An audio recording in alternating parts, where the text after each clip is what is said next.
我哋咧成日都會有時問人咧，你住喺邊度啦咁樣，因為我哋知道咧，一個人佢喺住喺邊度咧，即係代表咗佢會停留啦，或者係居住嘅，即係逗留嘅時間咧會比較長啲啦咁樣。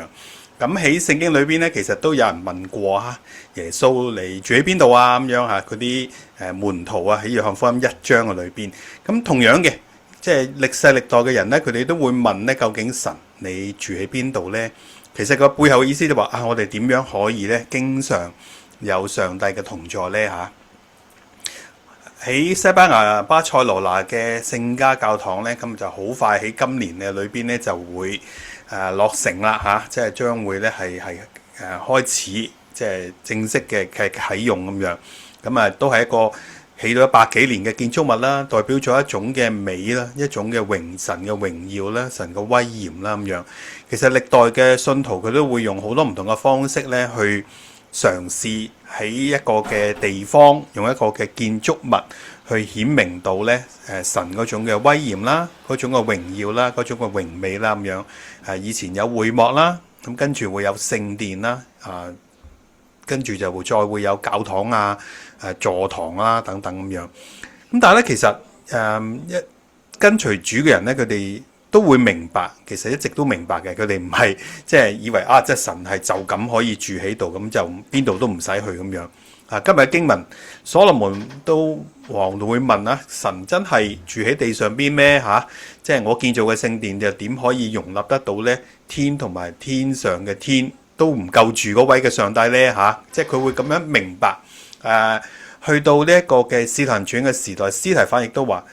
至高者係唔會住喺人手所做嘅房屋嘅裏邊，因為佢知話神已經一早藉着佢所頒布嘅律例典章咧，其實就已經擺咗喺我哋嘅生命嘅裏邊。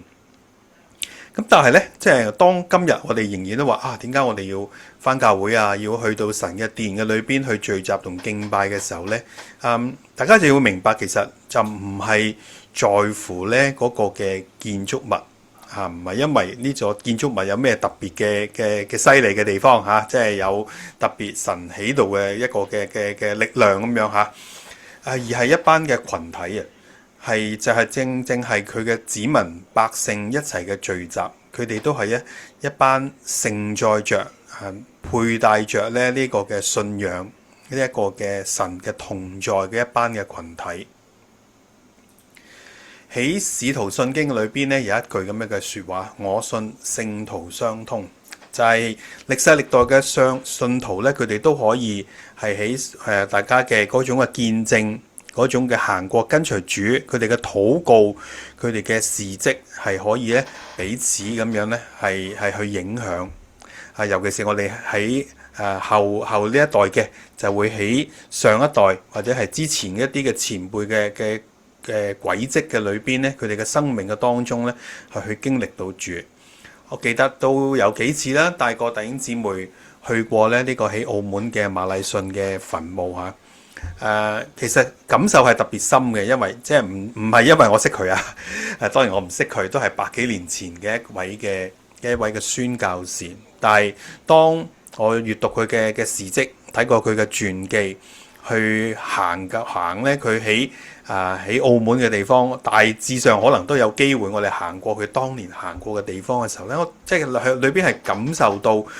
即係原來即係神係喺裏邊去使用過呢一位嘅僕人喺呢個嘅地方去做咗一啲咁樣嘅事情佢裏邊好辛勤咁樣係好努力嘅咧去宣教。聖徒相通，我哋都喺呢啲嘅歷史、呢啲嘅經歷嘅當中咧，係可以彼此嘅得着勉勵，亦都真係發現咧，神真係藉着呢個人咧係咁樣去傳遞呢一份嘅信仰。所以呢份嘅信仰亦都係今日藉着我哋咧係繼續嘅去傳遞嘅。我哋都係呢一個信仰嘅載體，所以哥林多前書話我哋身體就係聖靈嘅殿，神係內住喺我哋裏邊嘅。今日我哋有聖靈喺我哋嘅生命當中去居住，亦都同我哋一齊去互動，繼續咧去行出神嘅同在所帶嚟好多好多嘅事蹟。我哋嘅生命，我哋嘅經歷一路咧會繼續嘅係讓呢個嘅同在係更加嘅豐富。神睇我哋嘅生命，睇我哋嘅身體係聖潔嘅，所以我哋都唔好以為咧即係我哋嘅生命係可以隨意嘅糟蹋啦，又或者咧我哋唔需要咧有任何嘅保養顧惜啦，而反之，我哋係需要即係讓我哋嘅身體整個人咧都係咁樣奉獻俾我哋嘅主，求主咧俾我哋有咁樣嘅學習，有咁樣嘅反省。